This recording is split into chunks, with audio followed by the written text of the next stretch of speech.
E aí, pessoal, tudo bem? Estamos aqui de volta depois de algum tempo para a gente bater um papo rápido aqui sobre alguns temas estratégicos. Hoje, vamos conversar sobre o legado de Dias Toffoli no STF. Dias Toffoli, como todo mundo sabe, presidente da Suprema Corte Brasileira, do STF, entrega nos próximos dias o seu mandato, como presidente da Corte. E aí a gente se pergunta, qual é o legado que está deixando o ministro Dias Toffoli da sua passagem pelo comando do STF? E não poderia ser pior. Não poderia ser pior é mentira, porque poderia sim.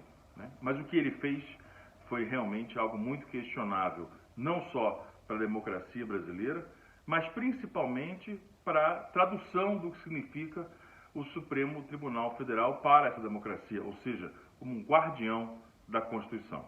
O primeiro problema que a gente percebe na condução do STF sob o comando de Dias Toffoli é essa aproximação através do que seria um pacto político com os presidentes dos dois outros poderes, eminentemente políticos, no caso o legislativo e o executivo. Dias Toffoli se tornou algo como um fiador de políticas públicas, de governos e de projetos políticos, coisa que certamente o STF, na condição de julgador de constitucionalidade, não poderia jamais fazer.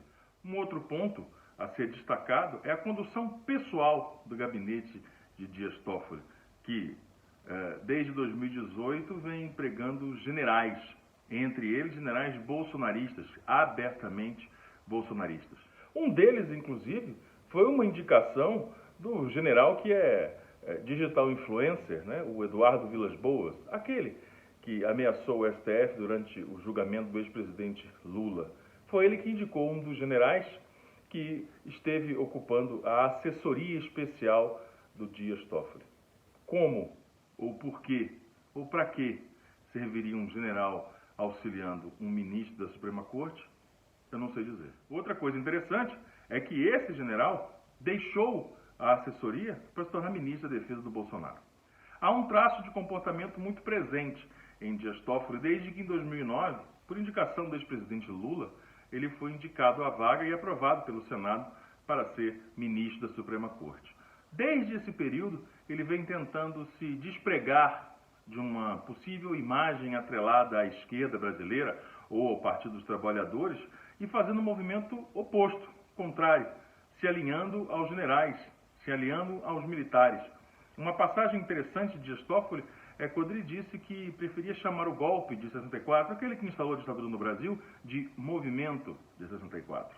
Mas o principal legado que a gente pode avaliar em relação a Dias Toffoli no STF é observando como será a conduta de Luiz Fux.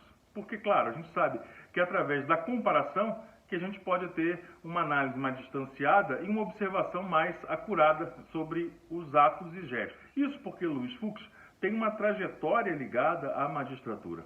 Então, ele sabe muito mais e muito melhor sobre como se comportar com o devido distanciamento, com a devida corte e distanciamento. Ou seja, não é de se esperar de Luiz Fux algum tipo de movimento como os de Toffoli, fazendo reuniões fora da agenda, recebendo o presidente no improviso. Porque uma coisa é ter a cordialidade, a outra é manter a formalidade. E formalidade é fundamental no processo democrático. Para a garantia da democracia, é preciso que haja, sim, formalidade na separação dos poderes. Vide, por exemplo, o comportamento de Augusto Aras, ou o próprio da Advocacia Geral da União. Mas esse, certamente, é um outro assunto. Vamos ver o que nos reserva essa transição de Dias Toffoli para Luiz Fux. Grande abraço!